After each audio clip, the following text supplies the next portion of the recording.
Hello, welcome to all. ഞാൻ ഇന്ന് വന്നിട്ടുള്ളതേ ഓരോരോ സ്പെല്ലിങ് നമുക്ക് എംബ്രോയ്ഡറി ത്രെഡ് ഉപയോഗിച്ച് എങ്ങനെ ചെയ്യാമെന്ന് കാണിക്കാനായിട്ടാണ്. അപ്പോൾ ഫസ്റ്റ് ലെറ്ററിൽ നിന്ന് തന്നെ തുടങ്ങാം. നമുക്ക് എയിൽ നിന്ന് തന്നെയാണ് ഞാൻ തുടങ്ങുന്നത്. അതിനായിട്ട് ഞാൻ ചെയ്യുന്ന സ്റ്റിച്ച് എന്ന് പറയുന്നത് നമ്മുടെ സ്റ്റെം സ്റ്റിച്ചാണ് കേട്ടോ. അപ്പോൾ ഞാൻ ഫുള്ളി കൊടുക്കുന്നത് സ്റ്റെം സ്റ്റിച്ച് തന്നെയാണ്. അപ്പോൾ അതൊന്ന് ശ്രദ്ധിച്ച് നോക്കിയാൽ മനസ്സിലാവും. അത് സ്റ്റെം സ്റ്റിച്ച് എങ്ങനെയാണ് ചെയ്യേണ്ടത് എന്ന് മനസ്സിലാക്കി കഴിഞ്ഞാൽ പിന്നെ ഇത് നമുക്ക് സ്വന്തമായിട്ട് തന്നെ ചെയ്യാം കേട്ടോ. ഒന്നും നോക്കി തന്നെ ചെയ്യണമെന്നൊന്നുമില്ല. പിന്നെ ഞാൻ കുറച്ച് വലിപ്പത്തിലാണ് ഈ കൊടുത്തിട്ടുള്ളത്. ഇത് കുറച്ച് ചെറുതും കൂടെ ആക്കാം. പക്ഷേ ഇങ്ങനെ രണ്ട് വരയിൽ കൊടുക്കുകയാണെന്നുണ്ടെങ്കിൽ മാത്രമേ നമുക്ക് ഈ സ്റ്റെം സ്റ്റിച്ച് ഉള്ളിലും കൂടെ കൊടുക്കുമ്പോഴത്തേക്കും നന്നായി അടിപൊളിയായിട്ട് ഫൈനൽ ലുക്ക് നമുക്കൊരു 3D എഫക്റ്റ് പോലെയൊക്കെ കിട്ടും കേട്ടോ. അതല്ലാണ്ട് ഒരു സിംഗിൾ ലൈനിൽ മാത്രം കൊടുക്കുകയാണെന്നുണ്ടെങ്കിൽ ജസ്റ്റ് ഒരു ലൈൻ നമ്മളൊരു പേനായിട്ട് വരച്ച മാതിരി ഉണ്ടാവത്തുള്ളൂ കേട്ടോ. അപ്പം ഞാൻ ഇതിനകത്ത് ഫുള്ളി അകത്തും കൂടെ കൊടുക്കാനുള്ള രീതിക്ക് രണ്ട് ലൈനായിട്ടാണ് ഞാൻ സ്പെല്ലിങ് കൊടുത്തിട്ടുള്ളത്. വേണമെന്നുണ്ടെങ്കിൽ ഇതുപോലെ കൊടുക്കാം. അതല്ല നിങ്ങളുടെ ഇഷ്ടം പോലെ രീതിക്ക് നമുക്ക് എങ്ങനെ വേണമെന്നുണ്ടെങ്കിൽ സ്പെല്ലിങ് വരയ്ക്കാം. അതിനുള്ളിൽ ഒന്നും നോക്കണ്ട, അങ്ങ് കണ്ണും പൂട്ടി സ്റ്റെം സ്റ്റിച്ച് ഫുള്ളാ അങ്ങ് കൊടുത്തെടുക്കുക കേട്ടോ. അപ്പോൾ അവസാനത്തെ സ്റ്റിച്ച് എന്ന് പറയുമ്പോഴത്തേക്ക് ഞാൻ ഇത് ലീഫിൻ്റെയൊക്കെ, അതായത് അതിൻ്റെ അടുത്ത് തന്നെ ഞാൻ കുറച്ച് ഫ്ലവറും ലീഫും കൊടുക്കാമെന്ന് ഞാൻ ഉദ്ദേശിച്ചിട്ടുണ്ടായിരുന്നു കേട്ടോ.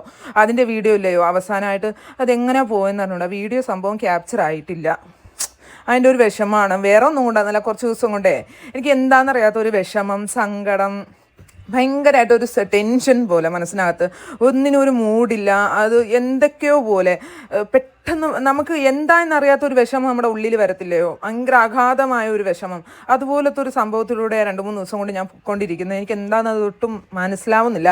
ഇപ്പോഴും എനിക്കതൊന്ന് ഇപ്പോഴും എൻ്റെ മൈൻഡ് ഔട്ടായിട്ട് തന്നെയാണ് ഞാൻ ഇരിക്കുന്നത്. പക്ഷേ ഞാൻ രണ്ടും കൽപ്പിച്ച് എന്തായാലും എടുത്തതല്ലേ വീഡിയോ ഇട്ടേ പറ്റൂ എന്നും പറഞ്ഞിട്ട് ഞാൻ ഇറങ്ങി തിരിഞ്ഞിട്ടതാണ് കേട്ടോ.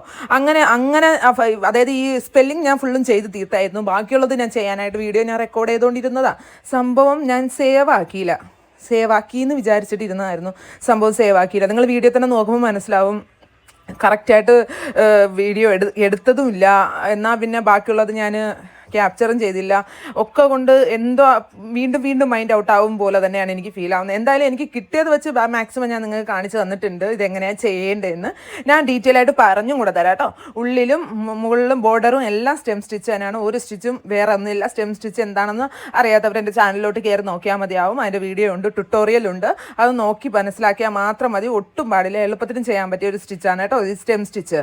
അതിന് ശേഷം ആ ഫ്ലവർ കൊടുക്കുന്ന രീതി കൊടുക്കുന്നത് ലേസി ഡേസി സ്റ്റിച്ചാണ്. പക്ഷേ ആ വീഡിയോ ഞാൻ ഒത്തിരി ലോങ് ആയി പോയതുകൊണ്ട് സെക്കൻഡ് പാർട്ടായിട്ട് ഞാൻ ഇടാമെന്ന് വിചാരിച്ചു. അപ്പോൾ ഇന്നത്തെ വീഡിയോ ഇത്രയേ ഉള്ളൂ. ഇഷ്ടപ്പെട്ടാൽ ലൈക്ക്, ഷെയർ, സബ്സ്ക്രൈബ് ചെയ്യാനായിട്ട് മറക്കരുത്. നമ്മുടെ സ്പെല്ലിംഗ് എംബ്രോയ്ഡറി എങ്ങനെയുണ്ട്? അടിപൊളിയായിട്ടില്ലേ? പേഴ്സണലി എനിക്ക് ഭയങ്കരമായിട്ട് ഇഷ്ടപ്പെട്ടു കേട്ടോ. അപ്പോൾ ഇന്നത്തെ വീഡിയോ അത്രയേ ഉള്ളൂ. ബൈ.